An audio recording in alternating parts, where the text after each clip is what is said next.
సమస్యలు మన జీవితంలో ఎంత ఎక్కువ అవుతాయో, కష్టాలు ఎన్ని ఎక్కువ అవుతాయో, సమస్యలు ఎంత ఎక్కువ అవుతాయో, ఇరుకు ఇబ్బందులు ఎంత ఎక్కువగా మన చుట్టుముట్టి మనల్ని చుట్టుముడతాయో, అలుముకుంటాయో, ఆక్రమించుకుంటాయో, అంత ఎక్కువగా మనం దేవుణ్ణి స్తుతించాలి. కృతజ్ఞత లేని వాళ్ళు కూలిపోతారు, కృతజ్ఞత కలిగిన వాళ్ళు కట్టబడతారు. కృతజ్ఞత లేని వాళ్ళు కూలిపోతారు, కనుమరుగైపోతారు, కృంగిపోతారు, పాడైపోతారు, పతనమైపోతారు. ఎందుకు? ఏమి లేదు నీ యొక్క జీవితంలో, కృతజ్ఞత లేదు, స్థుతులు లేవు. అందుకని నేను అంటున్నాను, విశ్వాసకు వచ్చే కష్టాలు కానివ్వండి, నష్టాలు కానివ్వండి, ఇరుకు కానివ్వండి, ఇబ్బందులు కానివ్వండి, కన్నీళ్లు కానివ్వండి, సమస్యలు కానివ్వండి, వాటి వల్ల మనకు సమస్య ఏమి లేదు,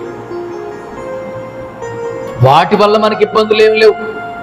ఇబ్బందల్లా దేనివల్ల అంటే, సమస్యల్లా దేనివల్ల అంటే, మనకొచ్చిన సుఖాన్ని బట్టి, మనకొచ్చిన సౌఖ్యాన్ని బట్టి. మనకున్నటువంటి సమృద్ధే మనల్ని సర్వనాశనం చేసేసేది. మనకి ఎన్ని సమస్యలైతే మన చుట్టూ పొంచుకొని ఉన్నాయో, నోరు తెరుచుకుని ఉన్నాయో, ఎన్ని సమస్యలైతే, ఎన్ని ఇబ్బందులైతే మన చుట్టూ మనల్ని మృంగ ప్రయత్నం చేస్తున్నాయో, నోరు తెరుచుకొని కాచుకొని ఉన్నాయో, అంత ఎక్కువగా మనం దేవుని స్తుతించాలి. దేవుని స్తుతించినప్పుడు, దేవుని గణపరిచినప్పుడు, దేవుని మహింపరిచినప్పుడు మనకి జీవితాల్లో కష్టాలు అంత పెద్ద సమస్య ఏమీ కావు. అగ్నిగుండం పెద్ద సమస్య కాదు వాళ్ళకి. దానియేలు గారికి సింహాల పని పెద్ద సమస్య ఏమీ కాదు. పౌలు శీలకి చెరసాల పెద్ద సమస్య ఏమీ కాదు.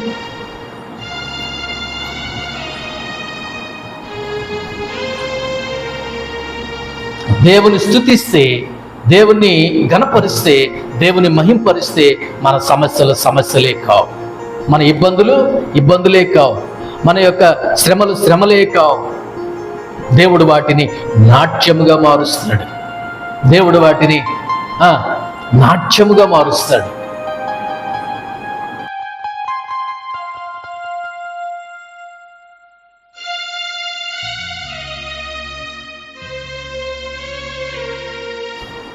హెబ్రీయులకు రాసిన పత్రిక 13వ అధ్యాయం 15వ వచనం. కాబట్టి ఆయన ద్వారా మనము దేవునికి ఎల్లప్పుడూ స్తుతియాగము చేయుదము, అనగా ఆయన నామమును ఒప్పుకొనొచ్చు, జిహ్వ ఫలము అర్పించుదము. ఇంకొక వచనాన్ని చదువుకుందాం. రోమీయులకు రాసిన పత్రిక 15వ అధ్యాయం 5-6 వచనాలు. రోమీయులకు రాసిన పత్రిక 15వ అధ్యాయం 5-6 వచనాలు. మీరేకభావము గలవారై ఏకగ్రీవముగా మన ప్రభు అయిన యేసు క్రీస్తు తండ్రియగు దేవుని మహిమపరచు నిమిత్తము క్రీస్తు యేసు చిత్త ప్రకారము ఒకనితోనొకడు మనస్సు కలిసిన వారి ఉండునట్లు ఓర్పునకును ఆదరణకును కర్తయగు దేవుడు మీకు అనుగ్రహించునుగాక. ఇంకొక వచనాన్ని చదువుకుందాం. అపోస్తలుల కార్యములు 16వ అధ్యాయం.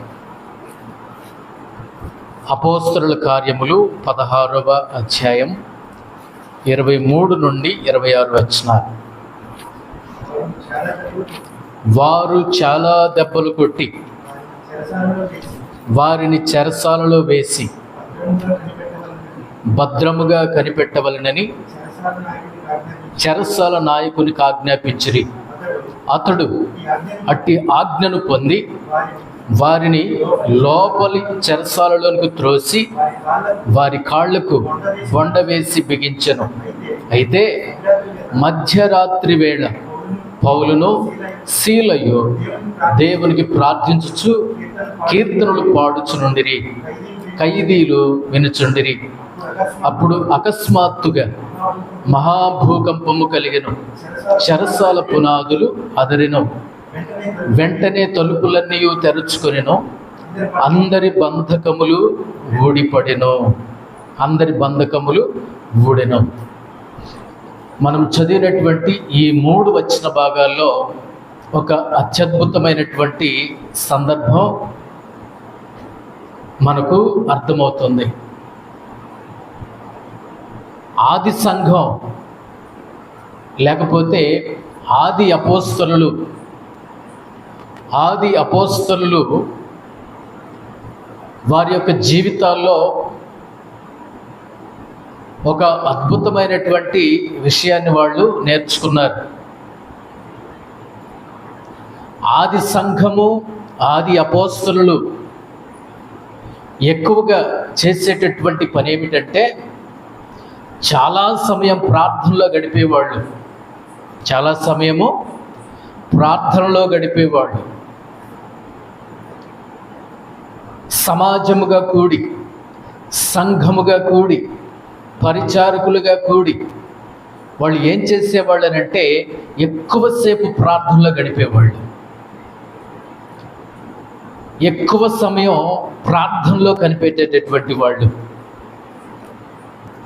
ఇంకా వాళ్ళు చేసినటువంటి పని ఏమిటంటే వాళ్ళు గడిపే ప్రార్థనలలో, వాళ్ళు సమయం గడిపే ప్రార్థనలో వాళ్ళు ఎక్కువగా ఏం చేసేవాళ్ళంటే ప్రార్థనలో స్తుతులు చెల్లించేవాళ్ళు. ప్రార్థనలో దేవునికి వందనాలు చెల్లించేవాళ్ళు. ప్రార్థనలో దేవుని మహింపరిచేవాళ్ళు. మొత్తానికి ఆది సంఘము, ఆది అపోస్తలులు, ఆనాటి సంఘం, ఆనాటి పరిచారకులు, అపోస్తలులు స్తుతి ప్రార్థనలో దేవుని స్తుతించడం అనేవి ఎక్కువగా చేశారు. ఎక్కువగా వాటికే ప్రాధాన్యతనిచ్చారు. ప్రార్థనలో దేవుని స్తుతించడం, ప్రార్థనలో దేవుని కనపరచడం, ప్రార్థనలో దేవునికి స్తోత్రాలు చెల్లించడం ఎక్కువగా వాళ్ళు చేశారు.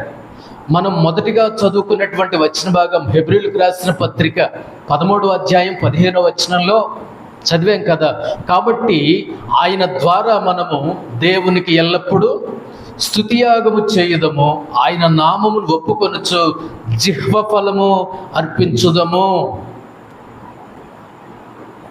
ఎల్లప్పుడూ దేవునికి స్తుతియాగం చేయుదాము, ఎల్లప్పుడూ దేవునికి స్తుతియాగము చేయుదము, ఆయన నామము ఒప్పుకొనుచు జిహ్వ ఫలము అర్పించుదము, జిహ్వ ఫలము అర్పించుదము అని ఆ రచయిత ఆనాటి ఉన్నటువంటి దేవుని యొక్క సంఘానికి పిలుపునిస్తూ ఉన్నాడు.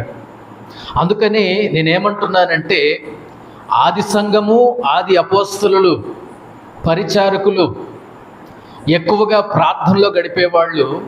ఆ ప్రార్థనలో ఎక్కువగా దేవుని స్తుతించేవాళ్ళు. దేవునికి వందనాలు, స్తుతులు, స్తోత్రాలు ఎక్కువగా ఆ ప్రార్థనలో చెల్లించేవాళ్ళు. వాటినే స్తుతి ప్రార్థనలు అని అన్నారు. ఇవి లేకుండా ఆది సంఘము కానివ్వండి, అపోస్తలులు కానివ్వండి, ఒక్క అడుగు కూడా ముందుకు వేసేవాళ్ళు కాదు. ఒక్క అడుగు కూడా ముందుకు వెళ్ళేటటువంటి వాళ్ళు కాదు. ప్రార్థనలో దేవుని స్తుతించడం, దేవుని గణపరచడం, దేవుని మహింపరచడం అనేవి వాళ్ళు చేశారు. దేవుని స్తుతించడం అనేది, స్తుతి అనేది ఆది సంఘానికి ఒక మూల స్తంభంలాగా వాళ్ళు ఎన్నుకున్నారు. వాళ్ళు ఏం చేశారు? ఆది సంఘము, అపోస్తలులు, ఆనాటి దేవుని బిడ్డలు దేవుని స్తుతించడం అనేది ఒక స్తంభముగా, ఒక పిల్లర్గా వాళ్ళు ఏర్పాటు చేసుకున్నారు. మనం ఇంకొక వచనం చదువుకున్నాం. రోమీయులకు రాసిన పత్రిక 15వ అధ్యాయం 5-6 వచనాలు ఏమని చదువుకున్నామనంటే, మీరేక భావము కలిగిన వాళ్ళై ఏకగ్రీవముగా మన ప్రభు అయిన యేసుక్రీస్తు తండ్రి యగు దేవుని మహిమపరచు నిమిత్తము. మనము దేనికి ఏకము కావాలి? దేనికి ఏకభావం కలిగినటువంటి వాళ్ళై ఉండాలి? దేనికి ఏకగ్రీవముగా మనము కలవాలి అనంటే దేవుని మహిమపరచు నిమిత్తం మనము కలవాలి. చూసారా? దేవుని స్తుతించడం, దేవుని యొక్క సన్నిధిలో ప్రార్థిస్తూ దేవుని స్తుతించడం, ప్రార్థనలో స్తుతులు,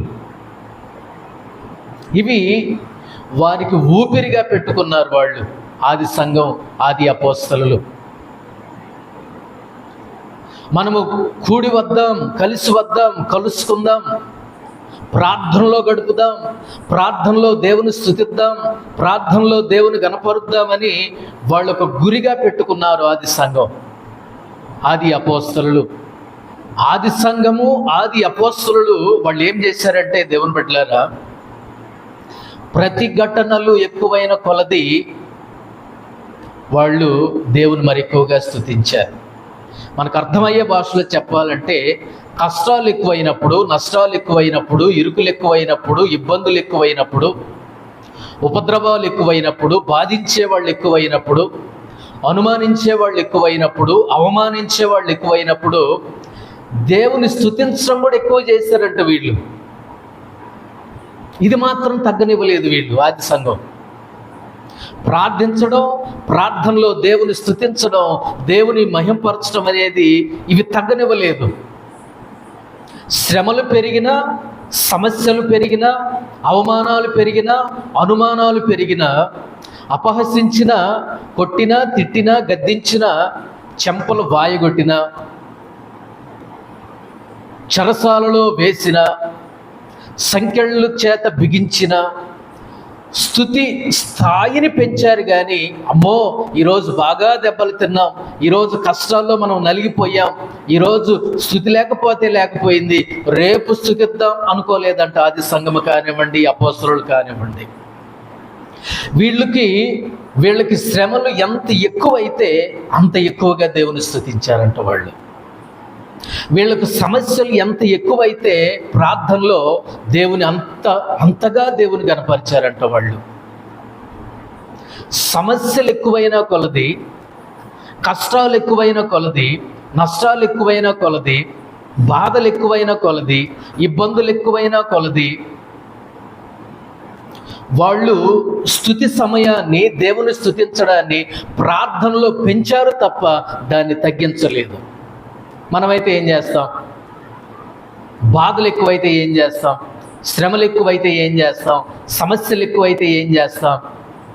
స్తుతి అనేది ఆటోమేటిక్గా తగ్గించేస్తాం మనం. అవునా కదా? దేవుని స్తుతించడం అనేది తగ్గించేస్తాం. మన నైజమే అది, మన బుద్ధే అలాంటిది.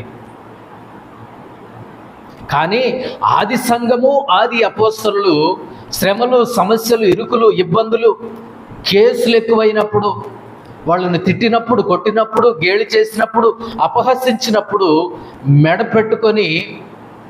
పట్టుకొని బయటికి గెంటి వేసినప్పుడు, ఉమ్మి వేసినప్పుడు, అలాంటి పరిస్థితుల్లో కూడా ఏం చేసేవాళ్ళు తెలుసా? ప్రార్థనలో దేవుని ఎక్కువగా స్తుతించేవాళ్ళు, దేవుని ఎక్కువగా కనపరిచేవాళ్ళు.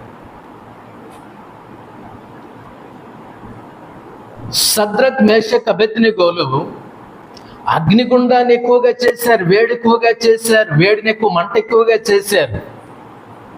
నువ్వు ఎంత ఎక్కువగా చేసుకున్న అగ్నిగుండాన్ని వాళ్ళు అంత ఎక్కువగా దేవుని స్తుతించారు, దేవుని ఘనపరిచారు వాళ్ళు.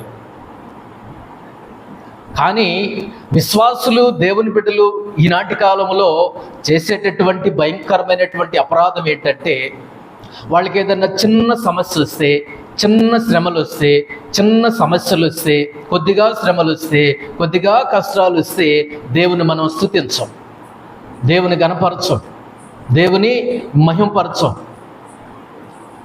ఆది సంఘము, ఆది అపోస్తలులు వాళ్ళకి శ్రమలు, సమస్యలు ఎక్కువైనా కొలది, వాళ్ళని హింసించినా కొద్దిగా, వాళ్ళని తిట్టినా కొద్దిగా, వాళ్ళని అవమానించినా కొద్దిగా, కొట్టినా కొద్దిగా వాళ్ళు ఎక్కువగా ఏం చేస్తూ వచ్చారు? దేవుని స్తుతిస్తూ వచ్చారు. శ్రమలు ఎంత ఎక్కువగా అవుతున్నాయో దేవునికి అన్నిసార్లు స్తుతులు చెల్లించేవాళ్ళు. అందుకని నేను అన్నాను, ఆది సంఘానికి, ఆనాటి సంఘానికి మూల స్తంభం స్తుతి ప్రార్థనలే, దేవుని స్తుతించడమే, దేవుని గణపరచడమే. ఇందాక ఒక మాట నేను చదివించాను, అపోస్తుల కార్యం 16:23-26 వచనాల్లో. వారు చాలా దెబ్బలు కొట్టి వారిని చెరసాలలో వేసి భద్రముగా కనిపెట్టవలనని చెరసాల నాయకునికి ఆజ్ఞాపించిరి. అతడు అట్టి ఆజ్ఞను పొంది వారిని లోపలి చెరసాలలో త్రోసి వారి కాళ్లకు బొండ వేసి బిగించెను. అప్పుడు అకస్మాత్తుగా మహాభూకంపము కలిగెను. చెరసాల పునాదులు అదిరెను. వెంటనే తలుపులన్నీ తెరచుకొనెను. అందరి బంధకములు ఊడెను. ఏం చేస్తూ వచ్చారు వీళ్ళు? పౌలు శీలలు ఏం చేశారు? చెరసాల్లో ఉన్నారు, ఇబ్బందుల్లో ఉన్నారు, ఇరుకులో ఉన్నారు, రక్తం కారుతున్నటువంటి శరీరంతో ఉన్నారు, అనుమానించబడ్డారు, అవమానించబడ్డారు, కొట్టబడ్డారు, నెట్టివేయబడ్డారు. అలాంటి స్థితిలో రక్తం ఎంత కారుతుందో, ఈ సంఖ్యలు ఎంత టైట్గా పట్టుకున్నాయో అంతగా దేవుని వాళ్ళు స్తుతించారు, అంతగా దేవుని వాళ్ళు మహింపరిచారు. మనకు ఒక సవాల్ మన క్రైస్తవ జీవితానికి. దేవుని బిడ్డలారా, దేవుని యొక్క సంఘమ, ఆనాటి ఆది సంఘం, ఆనాటి అపోస్తలులు సమస్యలు పెరుగుతున్నా కొద్దిగా, కష్టాలు పెరుగుతున్నా కొద్దిగా దేవుని స్తుతించడంలో వాళ్ళు తగ్గలేదు, వెనకంజ వేయలేదు, వెనకబడిపోలేదు. మన యొక్క విశ్వాసాన్ని ఒకసారి పరిశీలన చేసుకునవలసినటువంటి వాళ్ళమై ఉన్నాం. వాళ్ళు స్తుతించే స్తుతులకు అక్కడ ఏం జరిగింది? పౌలు శీలలు స్తుతిస్తున్నప్పుడు, పాటలు పాడుతున్నప్పుడు అకస్మాత్తుగా ఏమి కలిగింది? మహాభూకంపము కలిగింది. చెరసాల పునాదులు అదిరిపోయాయి. వెంటనే తలుపులన్నీ తెరుచుకున్నాయి. అందరి బంధకాలు ఊడెను. చెరసాల పునాదులు అదరటమేమో కానీ ముందు శ్రమలకు మనమే అదిరిపోతుంటివి, మనమే కదిలిపోతున్నాం. అవి కదలడం తర్వాత సంగతి, ఆ పునాదులు కదలడం తర్వాత సంగతి, భూకంపం రావడం తర్వాత సంగతి. మనలోనే భూకంపం మొదలైపోయింది, మనమే కదిలిపోతున్నాము, మనమే అదిరిపోతున్నాం. వారు స్తుతులకు తలుపులన్నీ కూడా తెరుచుకున్నాయి, మనమేమో తలుపులు మూసేసుకొని దేవుని స్తుతించకుండా ఉంటాం. వాళ్ళ స్తుతులకి భూకంపమే వచ్చింది, వాళ్ళ స్తుతులకి చెరసాల పునాదులు అదిరాయి, వాళ్ళ స్తుతులకి వాళ్ళ తలుపులన్నీ కూడా, చెరసాల తలుపులన్నీ కూడా తెరుచుకున్నాయి. వాళ్ళ స్తుతులకి బంధకాలు ఏమైపోయాయి? ఊడిపోయాయి. భూకంపం, మనలోనే పెద్ద భూకంపం వచ్చేసినట్లుగా మనమే కదిలిపోతాం, మనమే అదిరిపోతాం, మనమే బెదిరిపోతాం, మనమే తలుపులు మూసేసుకుంటాం. స్తుతిస్తే సంఖ్యలు ఊడిపోయాయి. కానీ ఈ రోజున మనకు మనమే కట్టేసుకొని, మనకు మనమే ముళ్ళేసేసుకొని మూల కూర్చుంటే గొప్ప కార్యాలు ఎలా జరుగుతాయి? ఈనాడు మన సంఘానికి మనకు దేవుడిచ్చినటువంటి ఒక సవాల్, ఒక ప్రోత్సాహకరమైనటువంటి మాట ఏమిటంటే, బలపరిచేటటువంటి మాట ఏమిటంటే, సమస్యలు మన జీవితంలో ఎంత ఎక్కువ అవుతాయో, కష్టాలు ఎన్ని ఎక్కువ అవుతాయో, సమస్యలు ఎంత ఎక్కువ అవుతాయో, ఇరుకు ఇబ్బందులు ఎంత ఎక్కువగా మనల్ని చుట్టుముడతాయో, అలుముకుంటాయో, ఆక్రమించుకుంటాయో, అంత ఎక్కువగా మనం దేవుణ్ణి స్తుతించాలి. హెబ్రీయులకు రాసిన పత్రికలో మనం చదివాం, రోమీయులకు రాసిన పత్రికలో మనం చదివాం, అపోస్తలుల కార్యం 16వ అధ్యాయంలో మనం చదివాం. స్తుతులు బలమైనవండి, స్తుతులు బలమైనవి. ఎరుక గోడలు కూడా స్తుతుల మూలముననే కూలిపోయాయి. సౌలు గారికి పట్టిన దయ్యము కూడా స్తుతుల మూలంగానే పోయింది.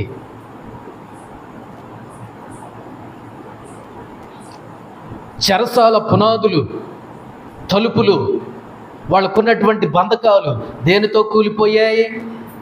ఊడిపోయాయి. స్తుతుల మూలముననే ఊడిపోయాయి, కూలిపోయాయి. సద్రక్ మేషక్ అబేద్నెగోలు అగ్నిగుండంలో నుండి ఎలా బయటకు వచ్చారు? ఎలా బయటపడ్డారు? స్తుతుల మూలంగానే వాళ్ళు బయటపడ్డారు. అందుకే దేవుని బిడ్డలారా, మనకు సమస్యలు ఎక్కువైన కొలది, కష్ట నష్టాలు, ఇరుకులు, ఇబ్బందులు ఎక్కువైన కొలది, శ్రమ పెట్టిన కొలది, ఇబ్బందులు పెట్టిన కొలది, మనము దేవుని స్తుతించే స్థాయిలో మనం తగ్గకూడదు, మనం వెనకంజే వేయకూడదు. హబక్కూకులాగా మనం ఏం చేయాలంటే, ఫలించినా ఫలించకపోయినా, తోటలు, పశువులు, చేలు, ఇవన్నీ పంట ఇంటికి రాకపోయినా, చేతికి రాకపోయినా, మనం దేవునిలో స్తుతిస్తూ ఆయన రక్షణ ఆనందంలో మనం ఆనందించవలసినటువంటి వారమై ఉన్నాం అనే విషయాన్ని మనం జ్ఞాపకం చేసుకోవాలి. స్తుతి అంత గొప్పది, స్తుతి ప్రార్థనలు అంత ఘనమైనవి, స్తుతి ప్రార్థనలు అంత ప్రాముఖ్యమైనటువంటివి. 78వ కీర్తనలో ఒక సమూహం ఉంది. ఎవరు వాళ్ళు? 78వ కీర్తనలో ఇశ్రాయేలీయుల గురించి రాయబడి ఉంది. 78వ కీర్తనలో ఒక బాధాకరమైనటువంటి సంగతిని మనం చదవచ్చు. ఆ 78వ కీర్తనలో ఇశ్రాయేలీయుల జీవితంలో, ఇశ్రాయేలీయుల చరిత్రలో జరిగినటువంటి ఒక సంఘటన, సందర్భాన్ని కీర్తనాకారుడు రాస్తూ అని అంటారు. ఇశ్రాయేలీయులు వారు తమ ఆశ కొలది ఏమడిగారంట? వాళ్ళు ఆశ కొలది ఏమడిగారు? ఆహారాన్ని అడిగారంట. ఆశ కొలది ఆహారం అడిగారు. చూడండి 78వ కీర్తన 18వ వచనము నుండి, వారు తమ ఆశ కొలది ఆహారమును అడుగుచు తమ హృదయములలో దేవుని శోధించిరి. ఈ అరణ్యములో దేవుడు భోజనము సిద్ధపరచగలడా అనుచు వారు దేవునికి విరోధముగా మాట్లాడిరి. వాళ్ళు దేవుని శోధిస్తున్నారంటే ఇశ్రాయేలీయులు. దేనికోసం శోధిస్తున్నారు వాళ్ళు? కడుపు కోసం, తిండి కోసం, భోజనం కోసం. ఈ అరణ్యములో దేవుడు మాకు ఏం సిద్ధపరచగలడా? ఆహారాన్ని సిద్ధపరచగలడా? మా కడుపు నింపగలడా? నువ్వు ఐగుప్తు దేశం నుండి బయటకు తీసుకుని వచ్చింది ఎవరు? నిన్ను ఎర్ర సముద్రాన్ని పాయలు చేసింది ఎవరు? ఈ కళ్ళతో చూసావుగా, ఈ చెవులతో విన్నావుగా,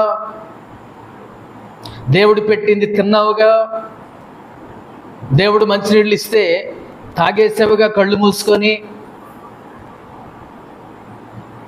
ఇశ్రాయేలీయులు తిండి కోసం, భోజనం కోసం, వాళ్ళ కడుపు కోసం దేవునిని శోధిస్తున్నారు, దేవుణ్ణి అడుగుతున్నారు. ఒక మాటతో చెప్పాలంటే ఆ దేవుణ్ణి అడుగుతూ దేవుణ్ణి వేధిస్తున్నారు. వాళ్ళు కృతజ్ఞత లేని వాళ్ళు.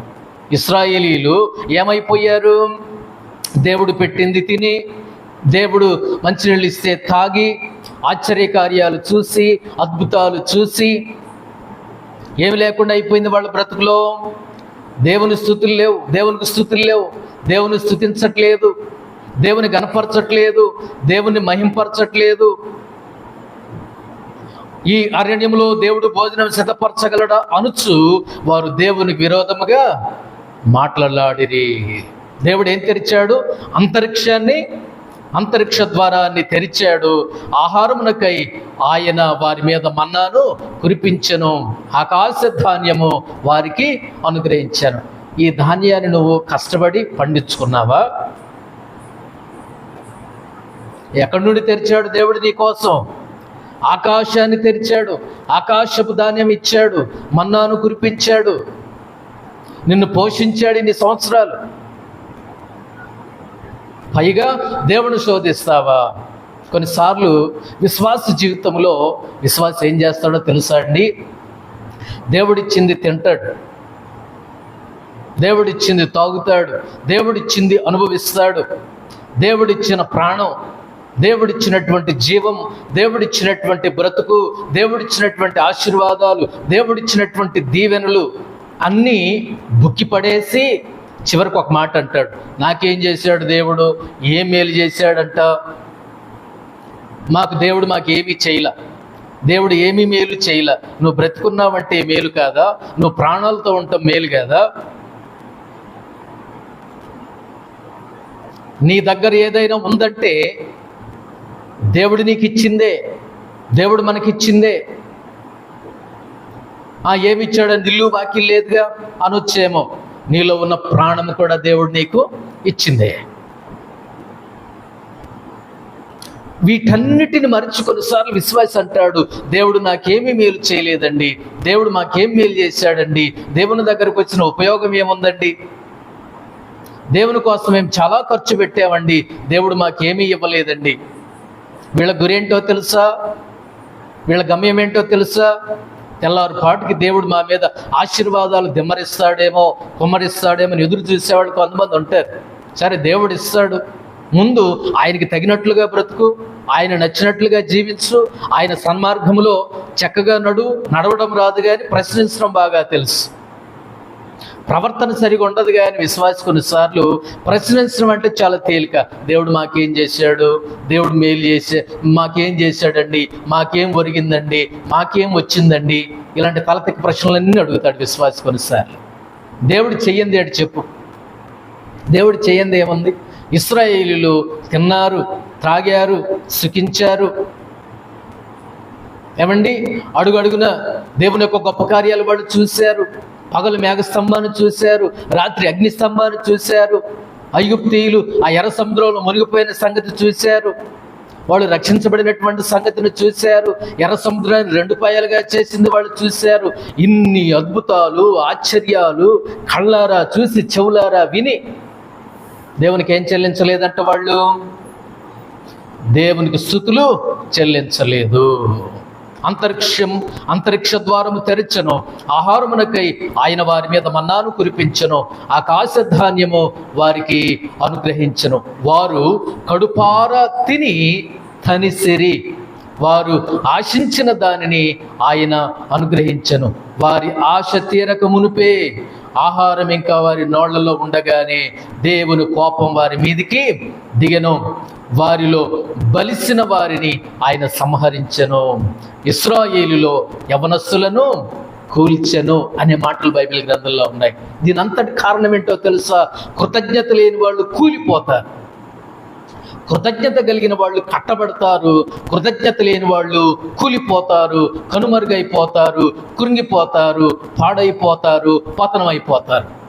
ఎందుకు? ఏమి లేదు నీ యొక్క జీవితంలో? కృతజ్ఞత లేదు, స్తుతులు లేవు. ఇంకా మతి లేని పనులు చేసేవాడికి, మతి లేని ప్రశ్నలు అడిగేవాడికి ఇంక స్తుతులు ఎక్కడుంటాయి?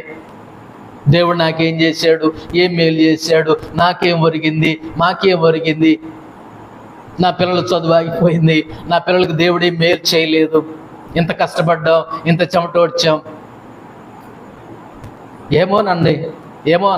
ఏమో పాస్టర్ గారు, దేవుడు మా మీద కత్తి కట్టినట్టే ఉన్నాడు.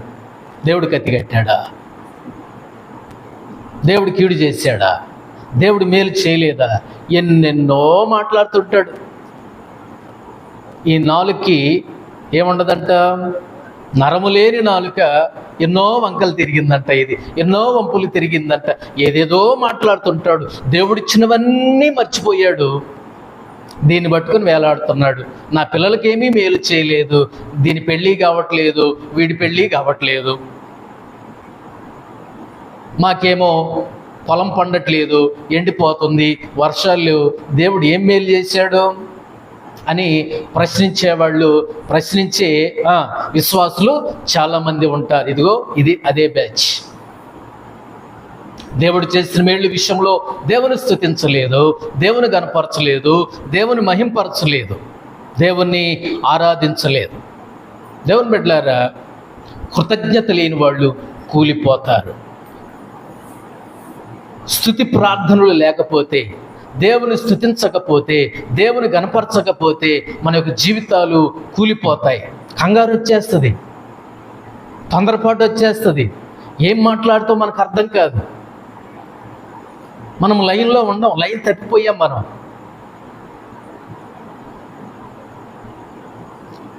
స్తుతులు, స్తోత్రాలు, ఆరాధనలు, అర్పణలు ఇవన్నీ విలువైనవి, ఘనమైనవి. ఎల్లప్పుడూ మనము దేవునికి ఏం చేద్దాం? స్తుతి యాగము చేద్దాం అన్నాడు హెబ్రీ గ్రంథకర్త. రోమిలకు రాసిన పత్రికలో పౌలు గారు అన్నాడు, రండి, కలిసి దేవుని స్తుతిద్దాం, ఏకగ్రీవంగా దేవుని స్తుతిద్దాం, ఏకభావంతో దేవుని స్తుతిద్దాం, స్తుతించడానికి రండి అని పిలుపునిస్తా ఉన్నాడు. అపోస్తల కార్యం 16వ అధ్యాయంలో ఆయన స్వతహాగా పౌలు, శీలలు దేవుని స్తుతించారు. ఒక మాట అన్నాను, వాళ్ళకి శ్రమలు పెరిగినా కొద్దిగా, సమస్యలు పెరిగినా కొద్దిగా వాళ్ళు దేవుని స్తుతించడంలో వాళ్ళు ఇంకా ముందుకు వెళ్ళిపోయారు కానీ వెనకపడలేదు, వెనుకంచి వాళ్ళు వేయలేదు. ఇశ్రాయేలీయులు ఏం చేశారంటే స్తుతి లేకుండా, కృతజ్ఞత బుద్ధి లేకుండా ఆ 10 మందిలో 9 మంది లాగానే వాళ్ళు వెళ్ళిపోయారు తప్ప దేవుని స్తుతించలేదు, దేవుని కోపం పుట్టించారు. దేవుని బిడ్డలారా, బహు ప్రమాదకరమైనటువంటి విషయం ఏమిటంటే, విశ్వాసికి వచ్చే కష్టాలు, నష్టాలు, ఇరుకులు, ఇబ్బందులు, సమస్యలు ఇవి ప్రమాదకరమైనవి కావండి. వీటి వల్ల మనకేం ప్రమాదం లేదు. ప్రమాదకరమైనది ఏంటో చెప్పమంటారా? సమృద్ధి, సుఖం. సుఖం, సమృద్ధి ప్రమాదకరమైనటువంటిది. ఇప్పుడు మనం ఎక్కడ చిక్కుబడిపోయాం? సుఖము, సౌఖ్యము, సమృద్ధిలో చిక్కుబడిపోయి దేవుని స్తుతించాలిగా. ఇంత తిన్నావు ఇశ్రాయేలీయులారా, ఇంత తిన్నారు మీరు. దేవుని స్తుతించారా? దేవుని గణపరిచారా? దేవుని శోధించారు, దేవునికి కోపం పుట్టించారు, దేవునికి స్తుతులు లేకుండా చేశారు. కృతజ్ఞత లేనటువంటి బుద్ధి, కృతజ్ఞత బుద్ధి. కృతజ్ఞత అంటే స్తుతి లేనటువంటి జీవితం, కృతజ్ఞత లేనటువంటి జీవితం, స్తోత్రాలు లేనటువంటి జీవితం. ఇంత తిన్నావు కదా, ఇచ్చిన దేవుని స్తుతించు, గణపరచు, మహింపరచు. ఇశ్రాయేలీయులు దేవుని స్తుతించడానికి చాలా విషయాలు ఉన్నాయి వాళ్ళ దగ్గర, ఎన్నెన్నో ఉన్నాయి వాళ్ళ దగ్గర. అన్నీ పక్కన పడేశారు. దేవుని శోధించడం మొదలుపెట్టారు, స్తుతించడం వాళ్ళు మానేశారు. దేవుని కోపం పెరిగిపోయింది. అందుకనే నేను అంటున్నాను, విశ్వాసికి వచ్చే కష్టాలు కానివ్వండి, నష్టాలు కానివ్వండి, ఇరుకు కానివ్వండి, ఇబ్బందులు కానివ్వండి, కన్నీళ్లు కానివ్వండి, సమస్యలు కానివ్వండి, వాటి వల్ల మనకు సమస్య ఏమి లేదు. వాటి వల్ల మనకి ఇబ్బందులు ఏమి లేవు. ఇబ్బందల్లా దేనివల్ల అంటే, సమస్యల్లా దేనివల్ల అంటే, మనకు వచ్చిన సుఖాన్ని బట్టి, మనకు వచ్చిన సౌఖ్యాన్ని బట్టి. మనకున్నటువంటి సమృద్ధే మనల్ని సర్వనాశనం చేసేసేది.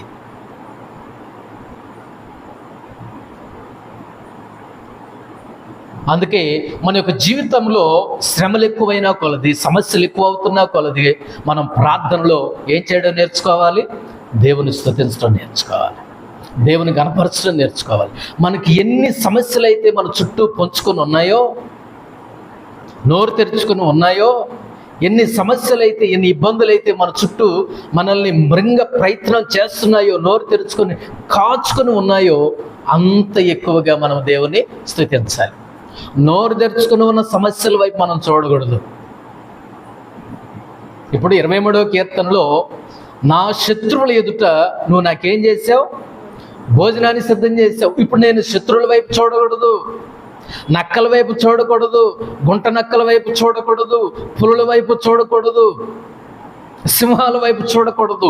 దేవుడు నాకు ఏర్పాటు చేసినటువంటి ఆ విందేంటో, ఆ సమృద్ధి ఏంటో, ఆ కృప ఏంటో దానిలో నేను అనుభవించాలి. కానీ చుట్టూ సమస్యలకు వెళ్ళి చూస్తే మనం ముందుకి సాగలే. స్తుతులలో సాగిపోవాలి కానీ సమస్యలను చూస్తూ ఆగిపోకూడదు అనే విషయాన్ని మనం నేర్చుకుంటున్నాం. దేవుని బిడ్డలారా, మన యొక్క జీవితంలో ప్రార్థనలో దేవుని స్తుతించడం, స్తుతి కలిగి జీవించడం అనేది చాలా అత్యద్భుతమైనటువంటి విషయమని మనం జ్ఞాపకం చేసుకోవాలి. మన యొక్క జీవితంలో సమస్యలు ఎక్కువ అవుతున్నప్పుడు, కష్టాలు, ఇరుకులు, ఇబ్బందులు ఎక్కువ అవుతున్నప్పుడు మనం ఎక్కువగా దేవునితో సహవాసం చేస్తూ సాన్నిహిత్యంగా, దేవునికి సామీప్యంగా వచ్చి దేవుని మనం స్తుతించవలసినటువంటి వాళ్ళమై ఉన్నాం. దేవుని మనం గణపరచవలసినటువంటి వాళ్ళమై ఉన్నాం. కాబట్టి దేవుని స్తుతించినప్పుడు, దేవుని గణపరిచినప్పుడు, దేవుని మహింపరిచినప్పుడు మన యొక్క జీవితాల్లో కష్టాలు అంత పెద్ద సమస్య ఏమీ కావు. అగ్నిగుండం పెద్ద సమస్య కాదు వాళ్ళకి. దానియేలు గారికి సింహాల పని పెద్ద సమస్య ఏమీ కాదు. పౌలు శీలకి చెరసాల పెద్ద సమస్య ఏమీ కాదు. దేవుని స్తుతిస్తే, దేవుని గణపరిస్తే, దేవుని మహింపరిస్తే మన సమస్యలే కావు, మన ఇబ్బందులే కావు, మన యొక్క శ్రమలే కావు. దేవుడు వాటిని నాట్యముగా మారుస్తాడు. దేవుడు వాటిని నాట్యముగా మారుస్తాడు అనే విషయాన్ని మనం జ్ఞాపకం చేయాలి. 1 తెస్సలోనికలకు రాసిన పత్రిక 5వ అధ్యాయం 18వ వచనంలో ఒక మాట ఉంది, చూడండి. అపోస్తలుడైన పౌలు తెస్సలోనికలకు రాసిన 1 పత్రిక 5వ అధ్యాయం 18వ వచనం చదవండి. ప్రతి విషయమునందును కృతజ్ఞతాస్తుతులు చెల్లించుడి. ఎప్పుడు ఇలాగ చేయుట యేసుక్రీస్తునందు మీ విషయంలో దేవుని చిత్తం. ప్రతి విషయమునందు కృతజ్ఞతాస్తుతులు చెల్లించుడి. ఈలాగు చేయుట ఏంటది? ఈలాగు చేయుట యేసుక్రీస్తునందు మీ విషయములో దేవుని చిత్తము. ప్రతి విషయమునందు మనం ఏం చెల్లించాలి? కృతజ్ఞతాస్తుతులు చెల్లించాలి. మనం కృతజ్ఞతాస్తుతులు చెల్లించాలంటే, కృతజ్ఞతా కూడికలు కలిగి ఉండాలంటే మనకు కలిసి రావాలి, మన పొలాలు పండాలి, మనకు ఫలాలు ఇంట్లో వచ్చి పడాలి, ధాన్యం ఇంట్లోనికి రావాలి, ఉద్యోగాలు రావాలి, గేదె సక్రమంగా ఈనాలి, సక్రమంగా పాలు ఇయ్యాలి, మనం అనుకున్నవన్నీ కౌలు డబ్బులన్నీ ఇంటికి రావాలి. అప్పుడు ఏం గుర్తొస్తాయి?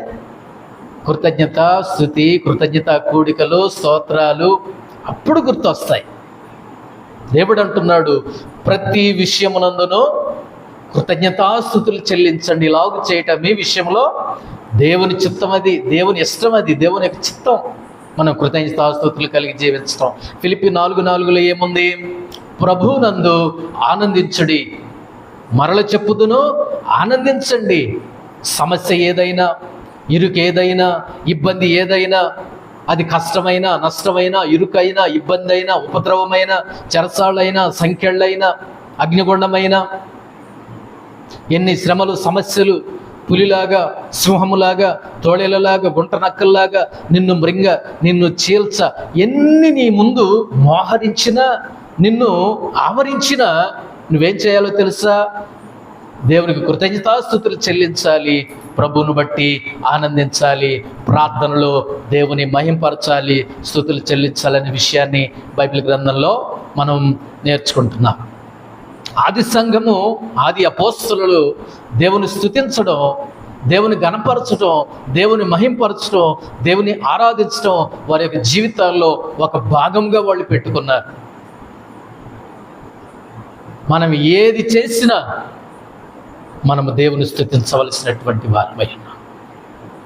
అందుకే వారి యొక్క జీవితంలో శ్రమలకు తలగ్గలేదండి, తలవంచలేదండి, వెనకంజ వేయలేదండి, ఓడిపోలేదండి. ప్రార్థన ఓడిపోనివ్వదు, స్తుతులు కృంగిపోనియవు.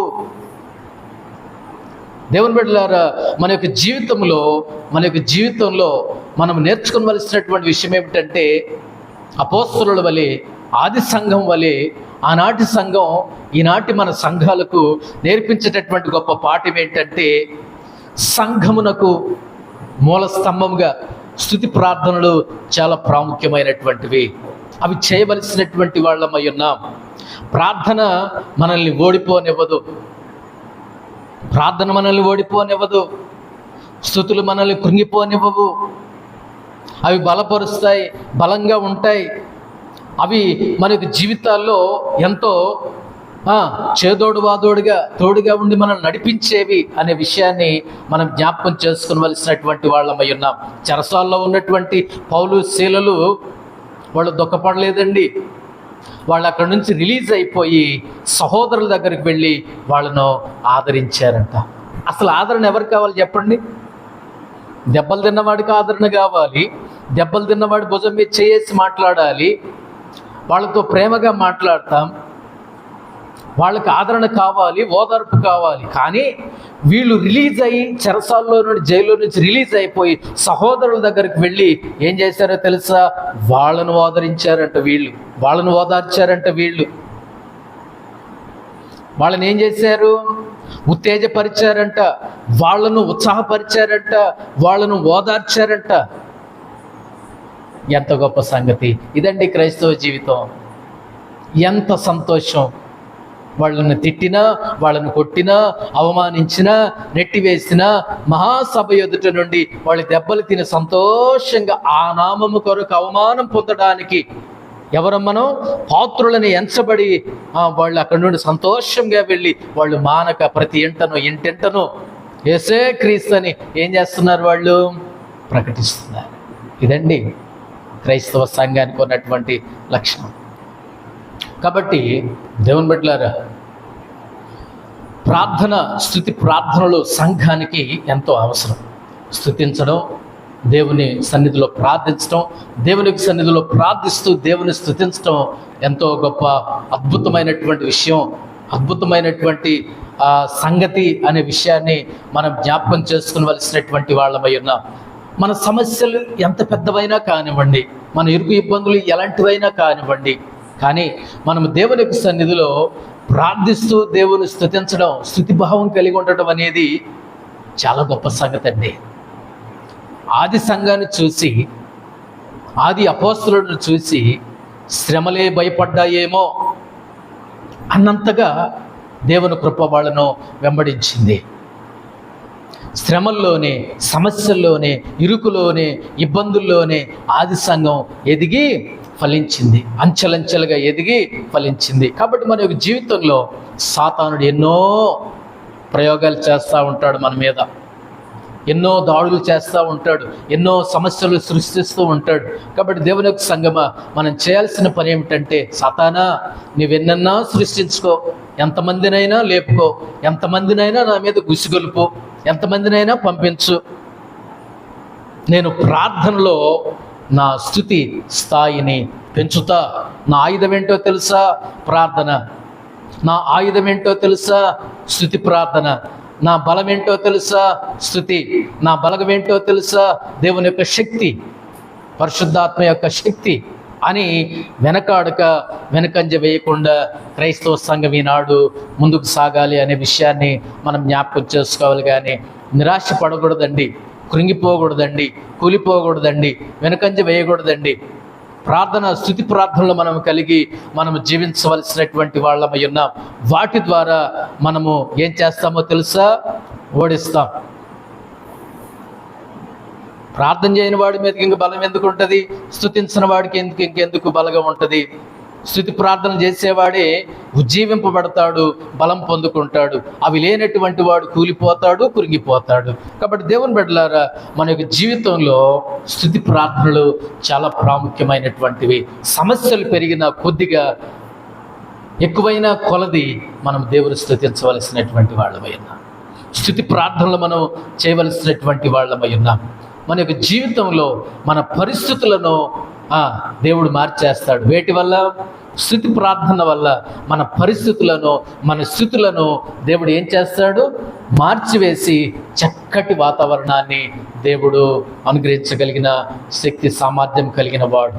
ప్రార్థన మనల్ని ఓడిపోనివ్వదు, స్తుతి మనలను కృంగిపోనివ్వదు. ఈ రెండు ఉంటే అసలు మనకు అపజయమే లేదు. ఆది సంఘం, ఆది అపోస్తలులు ఈ రెండింటిని బట్టి ముందుకు అలా వెళ్ళిపోయారు, దేవుని యొక్క సన్నిధిలో అలా ఎదిగిపోయారు, భూలోకాన్ని తలక్రిందులు చేశారు, అనేక మందికి ధైర్యంతో సువార్తను చెప్పారు, సాక్ష్యం చెప్పారు, దేవుని కోసం నిలబడ్డారు. స్తుతి ప్రార్థనలు ఆది సంఘం, ఆది అపోస్తలుల జీవితాల్లో ఈ రెండింటిని మనం సమపాళ్ళలో మనం చూస్తాం. కాబట్టి మన యొక్క జీవితం ఎక్కడుంది? మన యొక్క బ్రతుకులు ఎలా ఉన్నాయి? మన యొక్క ఆధ్యాత్మిక జీవితాలు ఎలా ఉన్నాయి? సమస్యలు పెరిగితే మనం దేవుని స్తుతించం, ప్రార్థనలు చెయ్యం. ఆది సంఘం సమస్యలు పెరిగినా కొద్దిగా, అవమానాలు పెరిగినా కొద్దిగా, దెబ్బలు కొట్టినా కొలది వాళ్ళు దేవుని స్తుతించారు, ఆనందించారు. రక్తము కారుతున్నా కూడా వాళ్ళు దేవుని స్తుతించారు. అగ్నిగుండమైనా దేవుని స్తుతించారు, సింహాల బోనైనా దేవుని స్తుతించారు, చెరసాల సంఖ్యలైనా దేవుని స్తుతించారు, దేవుని గణపరిచారు, దేవుని మహిమపరిచారు. యోబు లాంటి మహాభక్తుడు, యెహోవా ఇచ్చాడు, యెహోవాయే తీసుకున్నాడు, ఆయన నామమునకే స్తుతి కలుగునుగా. కానీ శ్రమల్లో అన్నీ పోయినప్పుడు కూడా దేవుణ్ణి స్తుతించాడు. మనకేం పోకపోయినా సరే మనం దేవుని స్తుతించాం, దేవుని గణపరచం, దేవుని మహింపరచం. మన జీవితాన్ని మార్చుకుందాం. మన యొక్క జీవితాన్ని మరలా ఒక నూతన జీవితంతో, నూతన విధంగా మనం మొదలు పెడదాం. ఇదిగో ఆది సంఘము, ఆది అపోస్తలుల జీవితాన్ని గురించి మనం మాట్లాడుకున్నాం. మన యొక్క జీవితంలో స్తుతి ప్రార్థనలు చాలా ప్రాముఖ్యమైనవి, అద్భుతమైనవి, బలమైనవి. ప్రార్థన మనల్ని పడిపోనివ్వదు, ఓడిపోనివ్వదు. స్తుతులు, స్తోత్రాలు మనల్ని కృంగిపోనివ్వవు. వీటి ద్వారా శ్రమలను, కష్టాలను, నష్టాలను, ఇరుకులను, ఇబ్బందులను మనం సునాయాసంగా నవ్వుతూ ఓడించవచ్చు. పాట ద్వారా ఓడించవచ్చు, స్తుతుల ద్వారా గెలవచ్చు, ఎంత గొప్ప సంగతి! ఇది మన ఆయుధం, ఇవే మన ఆయుధాలు. కాబట్టి అలాంటి ఆయుధాలను కలిగి మనం ఆత్మీయంగా బలవంతులముగా దేవుని స్తుతిస్తూ స్తుతి ప్రార్థనలు చేస్తూ ఆయుధాలను కలిగి ఆత్మీయ జీవితంలో మనం ముందుకు సాగుదాం. అట్టి కృప దేవుడు మనకు దయచేసి దీవించి బలపరిచి స్థిరపరచునుగాక. ప్రార్థన చేసుకుందాం.